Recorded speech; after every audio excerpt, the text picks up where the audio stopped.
Hello and welcome back to the Villa Filler podcast.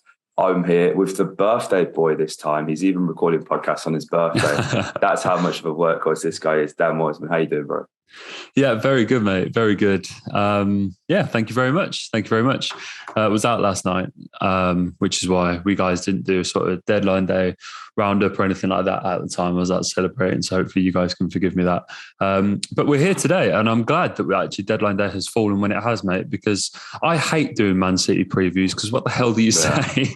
It's so difficult to sit here and give you reasons why we can win or like how to beat them or anything like that, because I have no idea how to get the better of these guys.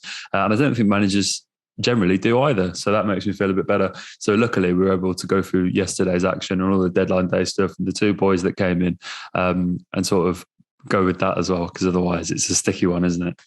It is, man. It is. And obviously I touched base with you guys really quickly about Dendonckere with kind of what we knew at the time. Again, had work and I was out in the evening as well. So we just wanted to make sure we cover something. Didn't really know what else would happen. So didn't manage to cover off Bednarek because it looked like the series of events was Bednarek to West Ham, Dawson to Wolves, then Dendonckere to Villa.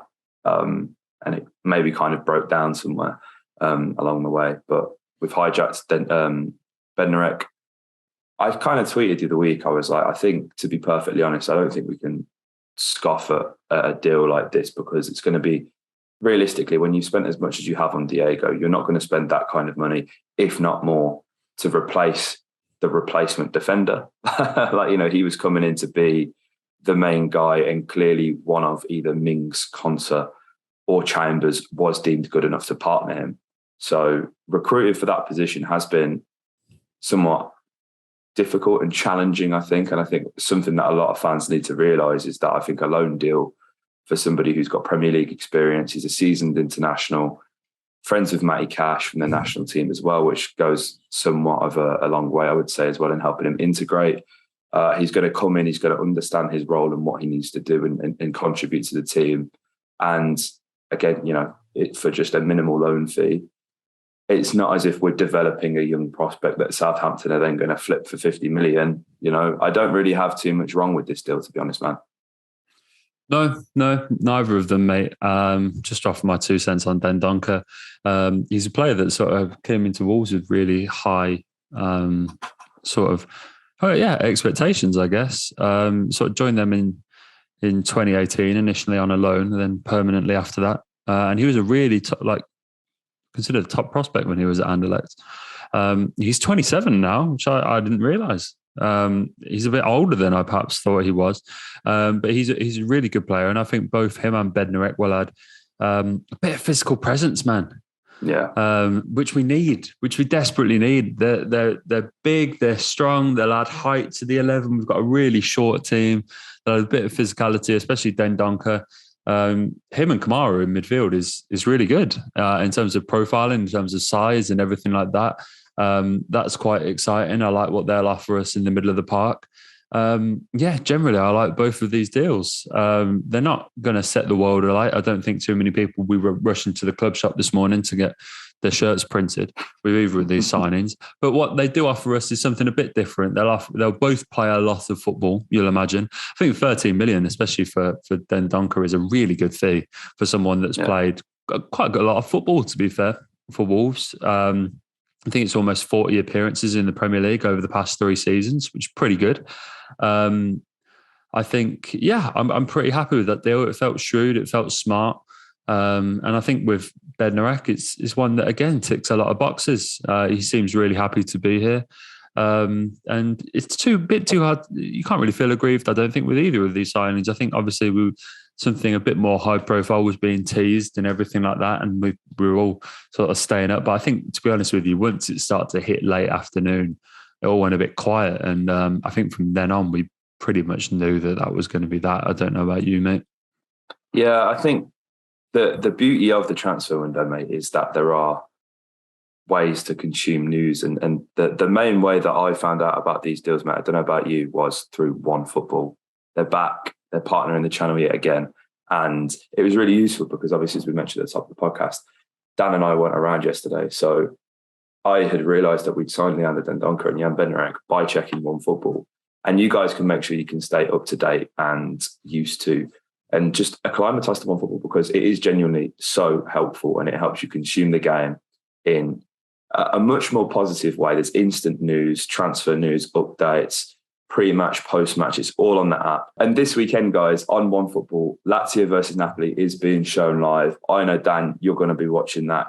How good is it that you can watch live Italian Serie A football right at your fingertips, mate, on OneFootball? It's brilliant. It's great, mate. Yeah, it's always good to partner with these boys, because I always said it before. It's actually a sort of app and everything that I used outside, like way before, like we knew these guys were going to get involved with the podcast and everything like that. It's something that I used. It's something that I've continued to use whilst we've sort of been away from them in the summer and everything like that. And you made a very good point with the transfers and everything. It's where I keep up to date with all that sort of news as well. And yeah, those streaming rights are exciting, mate. It's always useful to be able to stream things on your phone and stuff like that, because I end up with like 4 different games on at the weekend. So yeah, it'd be a great way to keep up to date with that one, mate.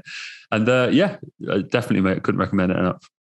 So guys, if you do want to download OneFootball and if you want to check out the Lazio versus Napoli game, make sure you check out the link in the description. It helps us out and it will help you guys out. And yeah, it helps us keep the lights on here at the Villa, because, you know, we do this for free. We're actually running at a loss, right? When you look at I was going to say incorporate like the fees for Premiere Pro and all this kind of stuff and time done. But you know, we love doing it. So yeah, make sure you check out OneFootball, guys. It is genuinely how I found out about the news yesterday. I had the sort of notifications through. But less on that, mate. And I think, you know, realistically, the business, it wasn't terrible. And I think in the video that came out yesterday about Dendonckere, obviously at the time I was kind of a bit stressed about the whole Douglas Luiz situation. How are you feeling on that, man? Because he's here. There is the potential that he is walking for free in the summer now, unless, you know, something's maybe organised in January and there's a sort of a minimal fee that is included to kind of just take him off our hands in January. I think the club have done everything they can to get Douglas Luiz to sign this contract, if I'm being perfectly honest. I think the one thing I would say to Jared is if you really wanted to sign him, you would have played him more. But I think in terms of off the pitch and how we seem to have handled it, this contract's been on the table for the longest time, right? Douglas Luiz is clearly waiting for bigger and better things. And I can understand why the club's stance was firm, because clearly the plan was to keep Douglas, or if they weren't, they wanted a replacement. And I'm going to guess that replacement was possibly Conor Gallagher, given the links that kind of came out over the past few days. It's just a bit of a messy situation, mate, isn't it, really? Because we've got a player who's potentially unhappy, who's in really good form as well, you know, scoring 2 corner goals over the past few weeks. A player who should, in my opinion, be starting, because Villa looks significantly better for having him in the side. I can't help but feel like, even if we were to, I don't know. I mean, yesterday I said if you lose Dougie and Carney without a replacement, that's terrible. But I don't really know. If I'm being honest, I don't know where I stand on this one, mate. It's a tricky one, because I think it's within the club's best interest to you know, protect the assets that they have. And I don't think by keeping Dougie and him not signing the contract, you're not consolidating the asset. You know, it's depreciating in value as each day goes on. Yeah, it'd be really interesting to see what happens in terms of whether he stays and everything like that. John Percy said yesterday that contract talks were ongoing. And so it would be interesting. My first thought was, well, if he's staying, that surely means he signs, right? Because I don't know why you would. I mean, I know we're obviously like significantly, the squad is worse without him having him. But to be honest with you, I thought getting up towards 30 mil was a really fair price for a player with 1 year. I mean, to be honest with you, I think even at the best of times, if someone put in almost £30 million for Douglas Luiz, I'd consider that almost a fair price at the best of times, to be honest with you. Yeah. And let alone with 1 year left on his deal. So the fee was right. I just think that, yeah, maybe you're right, mate. Maybe it was about not being able to get a replacement in. I'm not sure about Conor Gallagher I mean, obviously I'm sure about him as a player, but as a swap for Luiz, I think they're 2 very different midfielders. I don't think that they can do the same jobs. Don't think Conor Gallagher could sit at the base of a midfield like Louise can. So obviously, if he did come in, it would be great. But they offer two very different things. So yeah, it's an interesting one, mate. I trust Dougie, and he'll get his head down. I honestly don't blame him for wanting that move to Arsenal. It would be a perfect move for him, and you feel at this stage of his career, obviously the real attraction is there because he gets to go and play with so many of his Brazilian teammates, Gabi Jesus and Martinelli and Gabriel and all of those guys. To go and team up with them would be really fun. So it's understandable why the offer turned him head, and he wants the move because Arsenal seems like a great place to be right now. But I'm glad we've kept on to him on the base that he's going to stay with the club longer term. But yeah, it just felt a bit of a weird situation, to be honest with you, mate. For it all to culminate on deadline day, because if this had happened a few weeks ago, I would have been pretty not comfortable with the sale because I want to see Dougie stay, but it would have made a lot of sense, I think, for all parties to agree to that one. I just think it was strange that all seemed to ramp up on deadline day after it all being pretty quiet in the summer. That's the one thing I perhaps didn't really get about it all. But yeah, I think I trust Dougie, and he has been a good performer for this season, and hopefully we see some more of him because I thought he played well against West Ham. But yeah, it just surprised me that it all came to fruition so late, mate. Yeah, it's a frustrating. It's one of them, like it's the domino effect of the transfer window, right? And Villa clearly were holding off either for what they felt Douglas was worth more than, I think, because then you can kind of go, oh, well, if we're going to get 35 mil, then that is too good of a deal to turn down. But I mean, we don't know if something was in the works. Kind of look at Brighton, Billy Gilmore. They signed him in the last hour for £9 million, right? That's crazy. So these things can happen quickly, and of course, we don't know how a transfer works. Like we can't sit here and say, it's as easy as phoning up and then it's done, because there's so much paperwork and negotiating. But my funniest thing, mate, is when you see these tweets, they're like, oh yeah, they've, Arsenal have submitted a 25 million bid, and people. So not everybody, but so the career mode people just think that, right, as soon as you've submitted a bid, that 25 million is gone and they're coming. That's not how these deals work at all. It's a lot of back and forth on the phone. And certainly from what I've heard, and I know from what you've heard about Christian Persson, mate, and how he operates, Arsenal were never going to get Douglas Luiz. I think it's fair to say, at least not for the price that they wanted to pay for him initially. So it is what it is, really. I just hope that, as you say, mate, he can kind of keep his head down, crack on, and he's somebody who should be starting for Villa. So hopefully we can see more of that. Especially with Man City, mate, because this is such a tough test, man.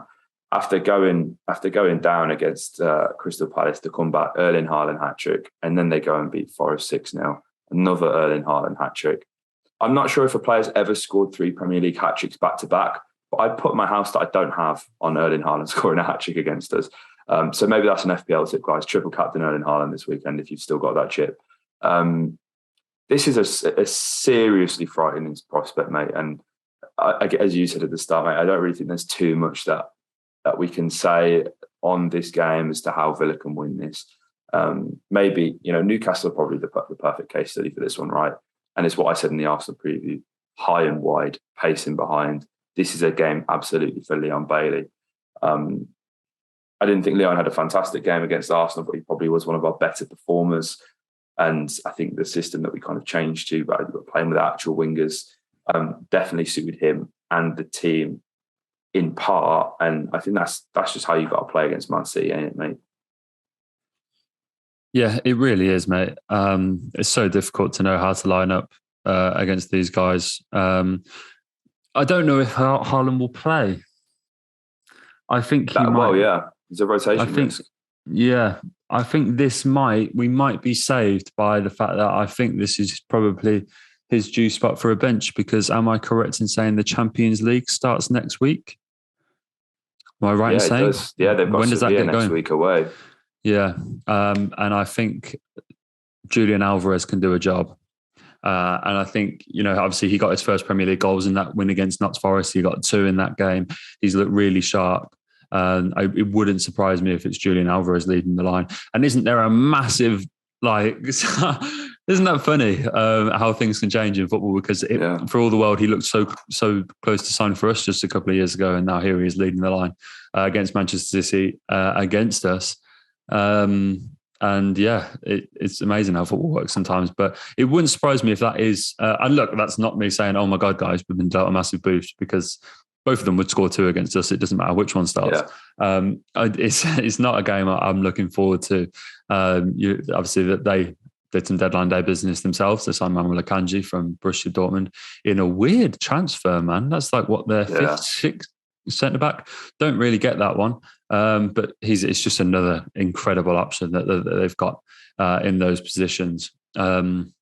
I saw a crazy stat, mate, and it was like, considering the players that they've signed this window, you look at like Haaland and Calvin Phillips and Akanji and like all of those guys, they still made a £60 million profit this summer. It's mad, isn't it? Like, it's absolutely Southampton nuts. Are bankrolling them. They must have people like in Southampton. Yes, and then obviously there's Arsenal as well. They've gone and take their sort of second-rate players in Zinchenko and Jesus, and that's the thing with City, man. Like, they can spend whatever they want because they've got so many youngsters. Like, look at Douglas Luiz.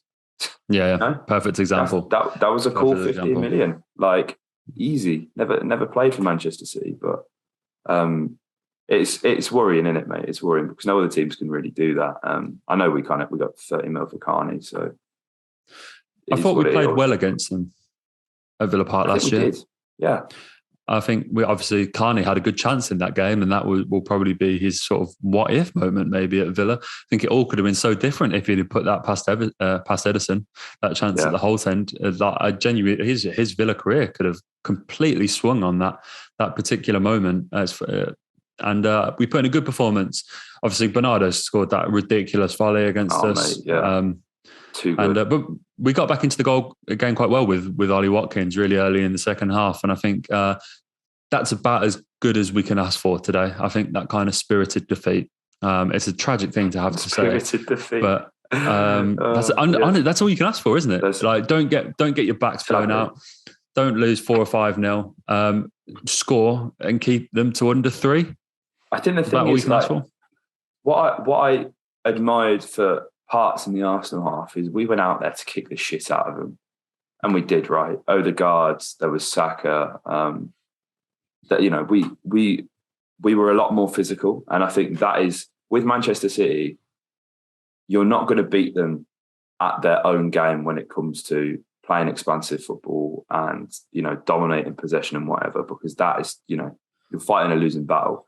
But what you can do with Manchester City is you can kick the shit out of them, because that's what they do. They do that on the down low. People forget how dirty Manchester City is. I mean, and you look at Pep Guardiola, he's built a career on being a bastard, right? He just kicked the shit out of everybody. And I think that's kind of what changed a little bit last time. It was quite early in the Gerrard days, wasn't it, mate? And we kind of came out after half time and we really took the game to them physically and got under their skin. And if you can hold on for as long as possible, we were saying the other week, weren't we, mate? It always feels like if a team is like 0-0 at 80 minutes at Villa Park, they're going to score, right? Because we don't have it in us to hold. We're so, like, we've got a soft underbelly, and we proved that against Arsenal as well, conceding 2 minutes after we scored. We're so soft. But I feel like if we approach this game with that sort of maintained aggression for 90 minutes, City can't cope with that. They can't, because they're not used to people doing that to them. They're used to people just sitting there, low block, as many people behind the ball as possible. That's fine, because they can wear you down. They're happy to have 80% of the ball and just keep it moving, and they can be as patient as they want. Villa need to take this game to City, and they need to try and kick them off the park. And I think that's the only chance that we're going to have. And we've got to, count our lucky stars that whoever it is in the forward position can actually remain composed when in front of goal, if and when they get that chance, because you have the feeling them chances are going to be few and far between, right? Yeah, they certainly will, mate. They certainly will. And that's what I was talking about with these new signings as well, is that they'll have a bit of a physical presence and everything like that. And look, I mean, you've got a fair few games to look at recently where sides have taken it to Man City and gotten goals for it. They don't look quite, they're not absolutely impenetrable at the back. Palace got goals against them. Newcastle got goals against them. So you've got quite a few case studies so far this season of where you can go and have some luck against Manchester City. Especially on the counter attack and stuff like that. So as long as we do our hours watching the video and watching the tape and everything like that, I don't think there's is out of the question that we can go sneak a goal or two and everything like that. If that does happen, who knows? And we spoke about the Arsenal game and everything like that, mate. And I spoke about the Arsenal game and said that obviously the scoreline, it flattered us, but that's what will go down in the history books, and that's what that game will be seen as. We know that we weren't very good in that game, but it goes down as a 2-1, and it shows that shows that we were in that game for someone that didn't watch it. And I think that kind of scoreline, and I mean, I know we're not going to put in the best performance and everything like that realistically, but it's just about the scoreline. It's just about making sure the confidence isn't absolutely destroyed, because it is all about that Leicester game for us. Unfortunately, mate, there is a lot on it. There is a lot on it, but let's just get behind the boys, man. It's tough, but if we can be as positive as we can and back the lads, then who knows what we're capable of. 5:30 game. It's always nice, an evening game. It'll end up being under the lights towards the end potentially, so that's always nice as well. There's always a sort of a vibe with a late game. So hopefully we can pick up on that. And yeah, guys, if you enjoyed this podcast, let us know. Comment your thoughts down below on the signings, and wish Dan a happy birthday in the comments as well. And also, if you haven't already, make sure you check out One Football using our link in the top of the description. It helps us out so much. So yeah, like, comment, subscribe, and up the Villa.